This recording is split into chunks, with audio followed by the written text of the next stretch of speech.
Number 3 in our countdown, the gossip column that could threaten one of the biggest news media empires ever built. First, some background. Rupert Murdoch's News Corporation controls Fox News, satellite channels, websites, and newspapers all over the world.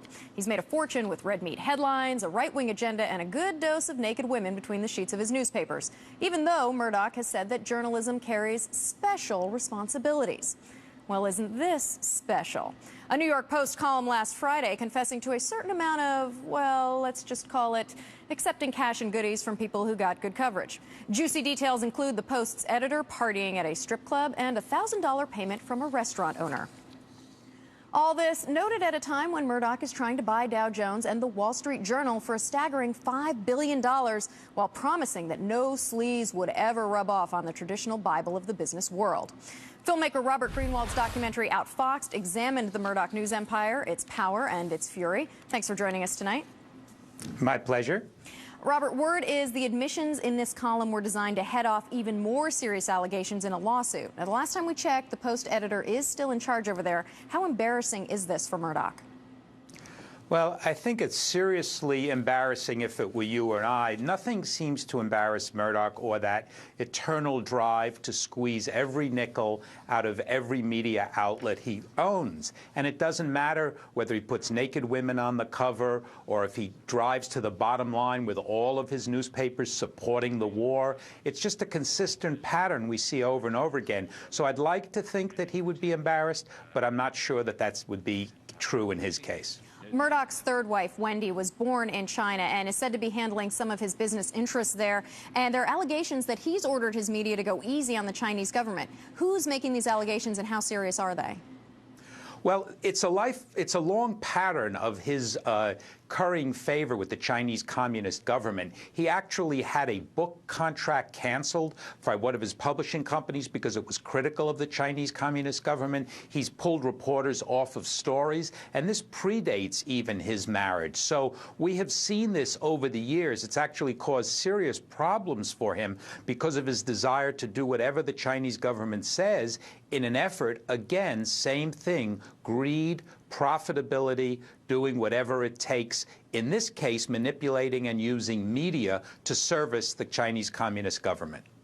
Last winter at the Davos Economic Forum, Murdoch was asked if his media shaped the agenda on Iraq, and he said, quote, "No, I don't think so, but we tried." Is he starting to pay a price for backing an unpopular policy?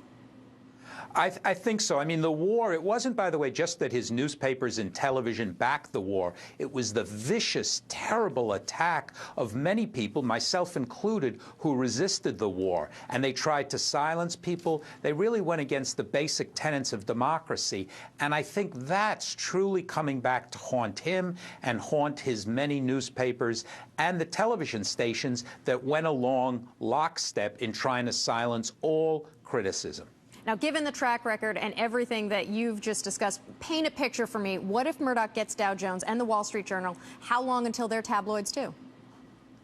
Well, it won't be long. I mean, we know what happened in London with the Sun. He quickly turned it into a tabloid, and it was quickly from bikinis to topless women within the pages of the newspaper. He has made promises in the past. He then takes over newspapers, television stations, and immediately turns them into this double-barreled, deathly combination. It's hard right conservative politics, and it's taking it and taking news, which all of us in a democracy should care about and respect, and driving it down to its cheapest, tawdry level possible.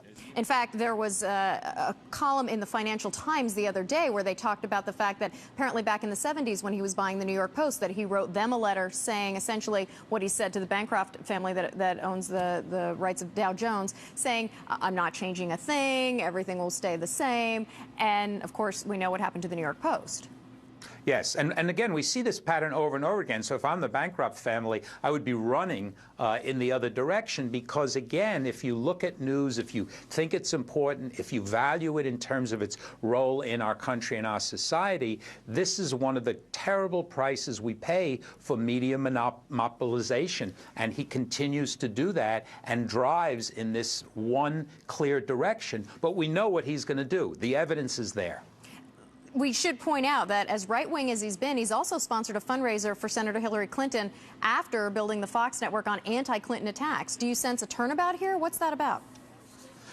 I don't sense a turnabout. I see that he will create allies when he needs them for the moment. Remember, he has legislative agendas. He's always looking to have the rules bent in order to favor his media empire. And sometimes you do one fundraiser and get plenty in return. But day in and day out, we're monitoring Fox now. We've done a series of short videos, Fox Attacks, showing them how ruthless they are, and their position has not changed at all. Robert Greenwald, documentary filmmaker, we appreciate your time. Thank you.